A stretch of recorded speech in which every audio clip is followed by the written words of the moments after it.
ஜோதிடர் சேலம் உமாராணி. இன்னைக்கு பார்க்கக்கூடிய பதிவு என்ன அப்படின்னா, குரு பயிற்சி 2026 திருக்கணிதப்படி பஞ்சாங்கப்படி பார்க்கலாங்க. இப்போ 2026 குரு பகவான் எப்ப பயிற்சி ஆகிறாரு, இப்ப அதிசாரமா வரக்கூடிய அமைப்பெல்லாம் இருக்கிறதுனால நான் வரிசையா சொல்லிட்டு வரேன். சரிங்களா? இப்ப 2026 குரு பகவானுடைய சிறப்பு என்ன அப்படின்னா, 3 ராசிகள்ல குரு பகவான் சஞ்சரிக்கக்கூடிய அமைப்பு. அதாவது என்னன்னா, இந்த வருட ஆரம்பத்திலிருந்தே குரு பகவான் மிதன ராசியில இருக்கிறாரு. இப்ப குரு பயிற்சியாகி கடக ராசியான தன்னுடைய உச்ச வீடான குரு பகவான் தன்னுடைய உச்ச வீடான கடக ராசிக்கு பயிற்சியாகி வராரு. இப்போ குரு பகவான் கடக ராசியில இருந்து அதிசாரமாக தன்னுடைய நட்பு ராசியான சூரியன் வீடு, அதாவது சிம்ம ராசிக்கு வரக்கூடிய அமைப்பு. அது சூரிய பகவான் குரு பகவானுக்கு நட்பு கிரகம் அப்படிங்கிறதுனால சிம்ம ராசிக்கு குரு பகவான் அதிசாரமாக வரக்கூடிய அமைப்பு. இந்த வருடம் பாருங்க, இந்த 2026 இந்த 3 ராசியிலும் சஞ்சரிக்கக்கூடிய அமைப்புல இந்த குரு பகவான் இருக்கக்கூடிய அமைப்பு கோடி நன்மையும் யோகத்தையும் அதிகமா தரக்கூடிய அமைப்புல இந்த குரு பகவான் இருக்கக்கூடிய சூழ்நிலை இருக்காங்க. ஏன்னா இந்த குரு பகவான் பொறுத்தவரைக்கும் எடுத்து பாருங்க, முழு சுப கிரகமாகவும் அந்த குரு பகவான் இருக்கக்கூடிய வீடு வர பார்க்கக்கூடிய வீடு வளர்ச்சி அதிகமாகவும் சுப பலன்கள் அதிகமாக கொடுக்கக்கூடிய அமைப்பெல்லாம் உண்டு. அப்படிங்கிறதால் இந்த 3 ராசிகளும் இந்த வருடங்கள் இருக்கக்கூடிய அமைப்பு பல்லாயிரக்கணக்கான பேர்களுக்கு நன்மையும் யோகத்தையும், எத்தனையோ பேருக்கு திருமணம் தள்ளி போகக்கூடிய அமைப்பு, புத்திரபாகியம் தள்ளி போகக்கூடிய நல்ல விஷயங்கள், சுப காரியங்கள் கைகூடக்கூடிய அமைப்பு, இந்த மாதிரி சுப பலன்கள் அதிகமாகவே தரக்கூடிய அமைப்பிலெல்லாம் இந்த கோச்சாரத்தில் குரு பகவான் பயிற்சி ஆகக்கூடிய அமைப்பெல்லாம் உண்டுங்க. சரிங்களா? ஏன்னா தன்னுடைய உச்ச வீட்டுக்கே குரு பகவான் வரக்கூடிய அமைப்பு, அடுத்தது நட்பு வீட்டுக்கு குரு பகவான் அதிசாரமா வரக்கூடிய அமைப்பு, இது எல்லாமே எத்தனையோ பேருங்களுக்கு நன்மையும் யோகத்தையும் தரக்கூடிய அமைப்புல இந்த குரு பயிற்சி நடக்கக்கூடிய அமைப்பு.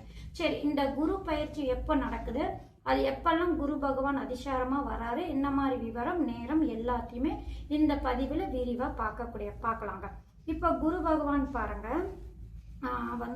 நான் இப்ப சொல்லக்கூடிய பயிற்சி என்னன்னா திருக்கணிதப்படி நான் சொல்லக்கூடிய பயிற்சி. சரிங்களா? திருக்கணித பஞ்சாங்கம் படி நான் சொல்லக்கூடிய பயிற்சி பலன்கள். சரிங்களா?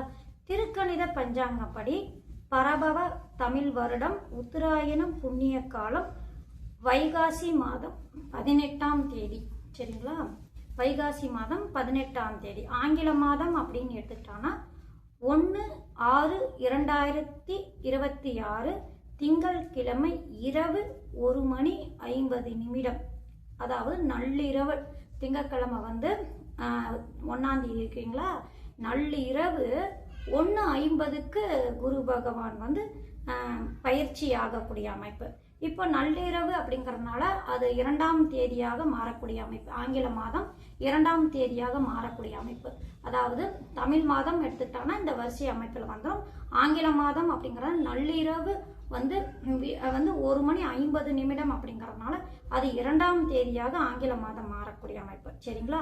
அதாவது விரிவா சொல்றேன். தமிழ் மாதப்படி எடுத்துக்கிட்டானா சூரிய உதயாதி நாளிகை அப்படின்னு எடுத்துக்கிட்டானா 49-44 நாளிகை வினாளிகை அளவுல திருக்கணிதப்படி குரு பகவான் மிதுன ராசியில இருந்து கடக ராசிக்கு செல்கிறார். அதாவது குரு பகவான் பயிற்சி ஆகக்கூடிய நேரம் அன்னைக்கு 18ஆம் தேதி, அதாவது வைகாசி மாசம் 18ஆம் தேதி நள்ளிரவுல குரு பகவான் பயிற்சி ஆகக்கூடிய அமைப்பு. சரிங்களா? அது ஆங்கில மாதம் எடுத்துக்கிட்டோம்னா 2ஆம் தேதியாக வரக்கூடிய அமைப்பு. இதுதாங்க.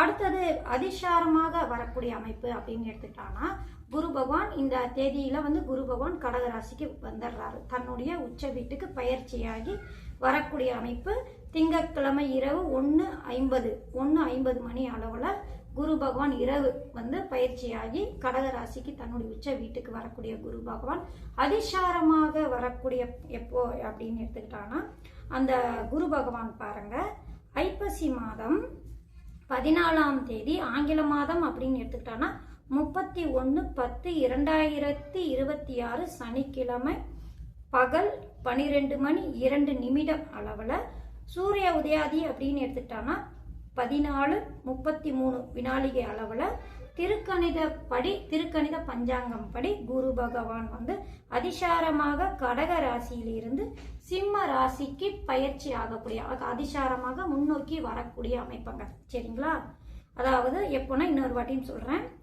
ஐப்பசி மாதம் 14ஆம் தேதி, ஆங்கில மாதம் அப்படின்னு எடுத்துக்கிட்டோம்னா 31/10/2026 சனிக்கிழமை பகல் 12:02 அளவுல சூரிய உதயாதி அப்படின்னு எடுத்துட்டா 14:33 அளவுல திருக்கணிதப்படி குரு பகவான் அதிசாரமாக கடக ராசியிலிருந்து சிம்ம ராசிக்கு முன்னோக்கி வரக்கூடிய அமைப்பு. அடுத்தது அப்படின்னு எடுத்துக்கிட்டான்னா சிம்ம ராசியிலிருந்து பின்னோக்கி நகரக்கூடிய, அதாவது தான் இருந்த ராசியை பின்னோக்கி நகரக்கூடிய அமைப்பு அப்படின்னு எடுத்துக்கிட்டானா அப்போது எப்போ அப்படின்னு எடுத்துக்கிட்டானா குரு பகவான் பாருங்க தை மாதம் 10ஆம் தேதி, ஆங்கில மாதம் அப்படின்னு எடுத்துக்கிட்டானா 24/1/2027 ஞாயிற்றுக்கிழமை இரவு 1:32 அளவுல சூரிய உதயாதி அப்படின்னு எடுத்துக்கிட்டானா 46:55 அளவுல திருக்கணிதப்படி குரு பகவான் வக்ரகதியில இருந்து சிம்ம ராசியிலிருந்து கடக ராசிக்கு திரும்பி செல்லக்கூடிய அமைப்பை திருக்கணித பஞ்சாங்கப்படி சொல்லப்பட்டிருக்குங்க. இந்த குரு பகவான் இந்த வருடம் இந்த மாதிரி அமைப்புல தான் கடக ராசியிலும் சிம்ம ராசியிலும் அதிசாரமாகவும் இந்த மாதிரி வந்து திருப்பியும் தன்னுடைய உச்ச வீட்டுக்கு செல்லக்கூடிய கால அளவு இதுதான் திருக்கணித பஞ்சாங்கம் படி கொடுத்துருக்காங்க. இந்த தாங்க குரு பயிற்சி ஆகக்கூடிய அமைப்பு திருக்கணித பஞ்சாங்கப்படி. இந்த அமைப்புல குரு பகவான் வந்து தன்னுடைய உச்ச வீட்டிலும் தன்னுடைய நட்பு வீட்டிலும் இருக்கக்கூடிய அமைப்பு நிறைய பேருக்கு நான் நன்மையும் யோகத்தையும் தருவாரு அப்படின்னு சொன்னேன் இல்லைங்களா. அந்த குரு பகவான் பாருங்க எவ்வளவோ நன்மைகள் கொடுப்பாங்க. ஏன்னா கோச்சாரத்தில் வரக்கூடிய குரு பகவான் அவர் பார்க்கக்கூடிய வீடுகள்ல நன்மையும் யோகத்தையும் அதிகமா தரக்கூடிய அமைப்பு இருக்கிறதுனால அவங்களுக்கெல்லாம் பாருங்க இந்த வருடங்கள் திருமணம் நடக்கக்கூடிய தடைப்பட்டு இருக்குங்கன்னா அவங்களுக்கெல்லாம் நடக்கக்கூடிய அமைப்பெல்லாம் பல ஆயிரம் பேருக்கு இருக்கு. நல்ல விஷயங்கள் பல ஆயிரம் விஷயங்கள்லாம் எல்லாருக்குமே குரு பகவான் அள்ளித்தரக்கூடிய சூழ்நிலையிலே குரு பகவான் இருக்கக்கூடிய அமைப்புகள். சரிங்களா. இப்போ திருக்கணித பஞ்சாங்கப்படி இந்த மாதிரி அமைப்புல தான் இந்த 2026ஆவது வருடம் குரு பகவான் பயிற்சி ஆகக்கூடிய அமைப்பாகும். நன்றி, வணக்கம்.